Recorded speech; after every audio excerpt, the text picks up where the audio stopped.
Good morning, good afternoon, good evening. Ever since the 2000 to 2008 hyperinflation, where inflation peaked at 500 billion%, and Zimbabwe printed the 1,000 trillion dollar note, the highest in the world. With that hyperinflation, the note was printed in the morning and was supposed to be valued at $1. By the evening, it wasn't even worth $1. That is how hyperinflation was eroding the money. Ever since, the regime has been obsessed about stopping a repeat of the hyperinflation, to the point that it has sacrificed many other activities. The only way to contain inflation, of course, was to revive the economy. Mnangagwa thought he would do that when he booted out the late dictator Robert Mugabe and announced Zimbabwe is open for business. He was so cocksure that he had opened the floodgates of the much needed foreign investment. Unfortunately, no foreign investors came in because they could still see that Zimbabwe was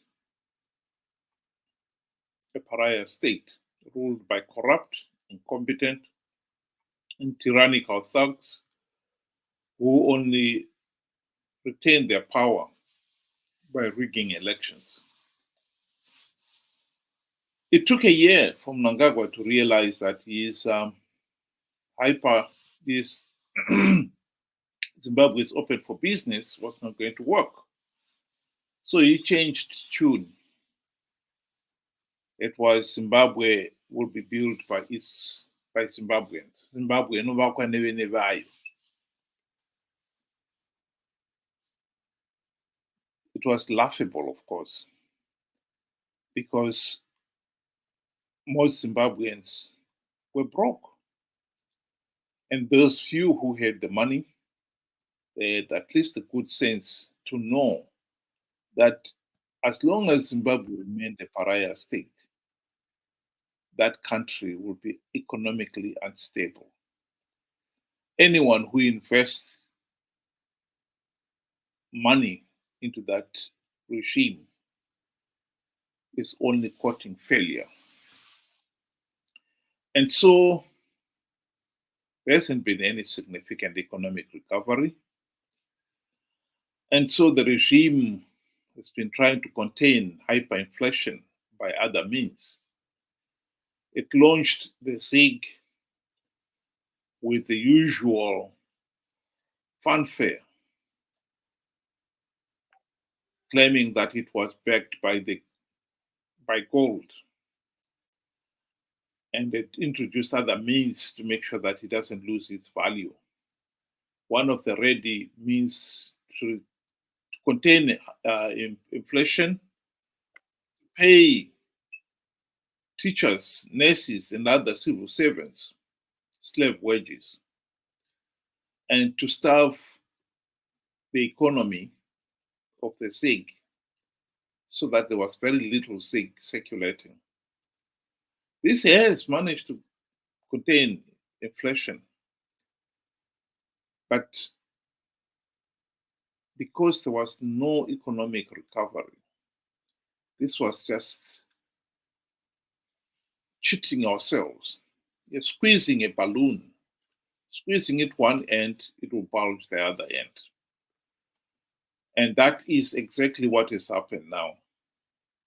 As the consequences of the ZiG slowly but surely losing its value are now self-evident. Ben, welcome to the reality of the ZiG. Good day to everybody. Good day to you.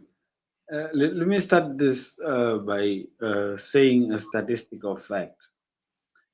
You know, from the time the ZiG was introduced, the value of gold has appreciated by over $200.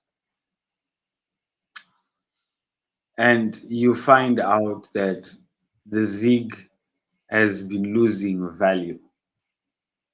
And yet it's supposed to be gold backed.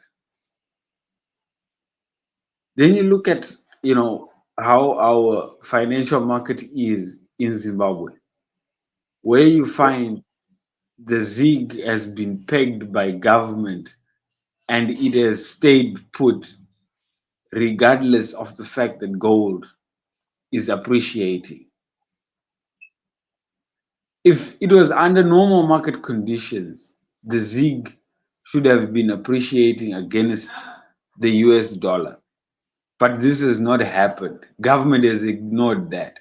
Now, this means that government have put in place a fixed rate. We've been here before. Mugabe tried this before, where he completely ignored all market forces and decided in his own house that his currency is going to be worth so much. The world doesn't work like that. The market forces are the ones that determine the price of your currency relative to others. And if you don't follow the market, forces, here we are. People will do it for you. That's why you find we've got a parallel market. They will price it in. And now worse off, people do not trust in you. And unfortunately, our government is so naive and is so adamant that they will have it their way and completely ignore everything around them. And this is where we are today.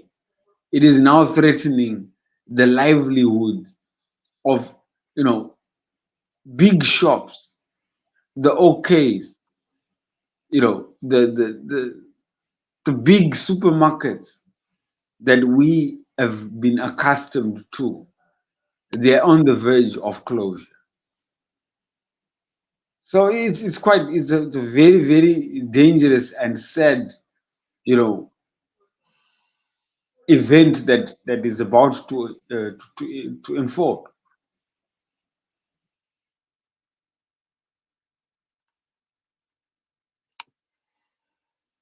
Yeah, it is a sad reality that we are facing here. I would like to just play a video of Margaret Thatcher explaining some of the obvious things about what needs to be done to have a thriving economy. Countries are not rich in proportion to their natural resources. If they were, Russia would now be the richest country in the world. Angola would be very rich, and there are many other countries that have a lot of natural resources, but they have not had an enterprise economy to develop those resources. Russia has everything: oil, gas, diamonds, platinum, gold, silver, timber, marvelous soil, but has been poor. She's also, on the second point, got very bad environment, the Aral Sea. I remember going to one communist country in about the 60s and seeing a power coming out of a chimney of brown gas, which of course is a nitrous gas. And I was absolutely horrified. I said, well, what are you doing letting that happen? The lungs of the people must be terrible. This is acid. You can't let that go on. Tact has never been my strong point, as you know. And it is the countries that have had the wrong system, which have not created the wealth, have not cared about people. Look at the other side. Japan, no natural resources. Switzerland, no natural resources. Taiwan, no natural resources. It is the political system which enhances the enterprise of the people and gives it a framework within which to operate, which will deal with this poverty. In other words, as much as we can flatter ourselves, or rather the regime can flatter itself and think they can manage to have a strong currency while we still have the pariah state, this is just nonsense. This will never happen. We need to sort out the fundamentals that have undermined Zimbabwe's economy. Not least of which is the failure to hold free, fair, and credible elections. In fact, I would say that has got to come first. Because as long as Zanu PF is able to rig the elections, nothing will change. Nothing. We can go round and round, but nothing will change. What we are seeing now with these retailers crying foul that they are running at a loss because they are being forced to sell their commodities at the official exchange rate. And yet, they have got to go onto the parallel market to get the US dollars for them to restock. And on the open market, on the black market, the US dollar is selling at an exchange rate that is so high, they are running at a loss. This is totally unsustainable. But at least these retailers have got a voice. What they are experiencing is what the teachers, the nurses, and the ordinary civilian has been feeling ever since the launch of the ZiG. But they don't have any economic muscle, and therefore then they don't have a voice. And so their voice has not been heard. And that's why this has been allowed to carry on. But now that it has come out, one only wonders what the regime is going to do. The rate of exchange between the ZiG and the US dollar has been slowly but surely creeping up. And very soon, we will be back to what we had during the hyperinflation years of 2000 to 2008, when the shops were empty. Normal business activity ground to a halt. Because who could possibly trade under those conditions? Are they going to scrap the ZiG? Or are they going to ban all other foreign currency and make the ZiG the only currency? Either way, it's not going to solve anything. The solution is to restore the economic institutions necessary to run a prosperous economy. And the number one institution to be restored is the political one. There cannot be any running away from that. Zimbabwe has blundered from pillar to post for the last 44 years. How long are the people supposed to continue to suffer?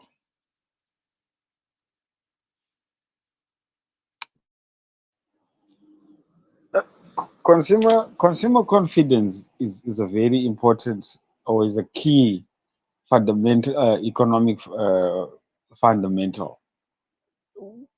It moves markets.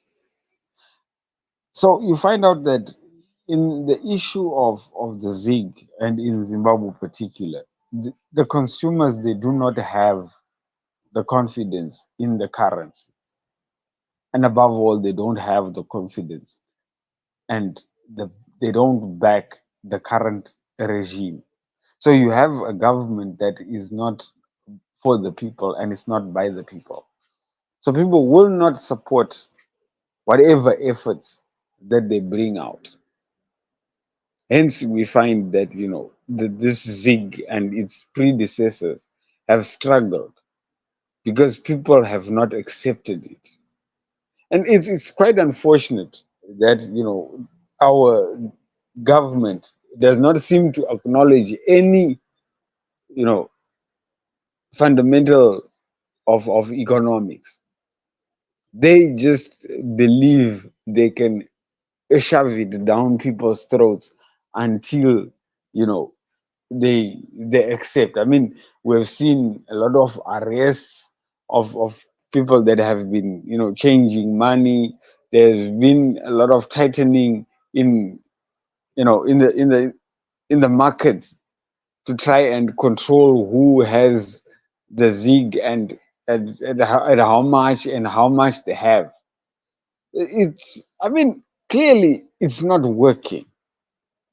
And if it was the government that was in touch with the reality of the people and the surroundings, they would have made frantic efforts to try and stop the free fall. I mean, here right now, the retailers are crying because right now the ZiG, the official rate and the parallel rate are so, the gap is widening. It's almost 2 times as much. It's, if I'm not mistaken, it's $14, 14 ZiG per dollar in on the official rate, but on the parallel market, it's now 28 as to 1. So the gap has widened in just the past months that it has come into into effect. It has lost, let's say, double its value. And who knows, by the end of the year we could be facing another RTGS, or worse still, we could be going to the bearer, because with the bearer we saw shops basically closed. They would open, but they never had anything in the shelves. So I really, it's sad. It's really sad. As things develop, we are seeing the the shadows of what happened during the 2008 era. Sadly.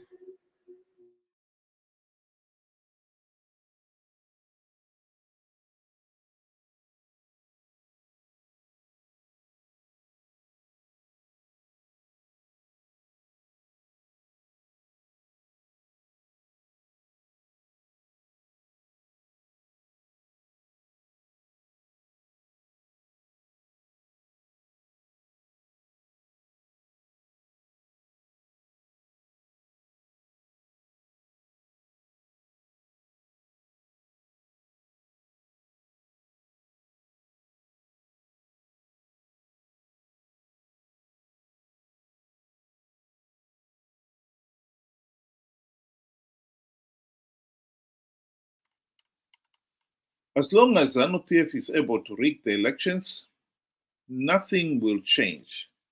That is the tragic reality. And I think it is important that we accept that. and allow the country to move on. Zanu PF has held the nation to ransom the last 44 years. It is hard to see what Zanu PF is going to do next. But one thing is clear. This is a regime that is not going to give up power. The only realistic chance for change is 2028. And I think if we are more strategic, more focused, we can get change in 2028 at least. All we need to do in 2028 is stop participating in a flawed electoral process. One cannot overemphasize that point. We saw last year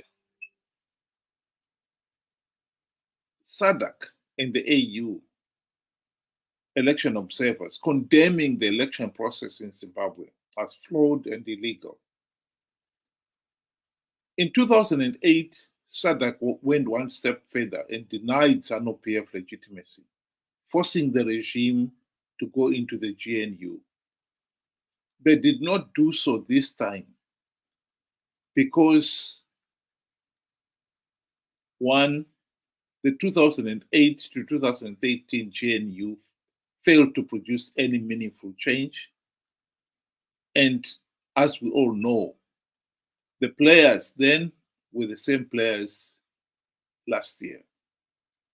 And secondly, 2 million Zimbabweans participated in the flawed elections last year. SADC felt, well, if Zimbabweans are happy to participate in flawed elections, who are they to step in? And rightly so too. I restate the position. People should stop participating in flawed elections because they believe people like Nelson Chamisa's idiotic lies about plugging the vote rigging loopholes. He did not plug any vote rigging loopholes. He could not possibly plug vote rigging loopholes when you do not even have a verified voters roll. Why so many people believed such a stupid lie beggars belief. But those people must now be advised on the folly of keeping on participating in these flawed elections. The issue of the ZiG losing its value and the regime coming up with some way of patching it up is something that we have got to live with the next 4 years, because I don't see this regime stepping down. That is the reality.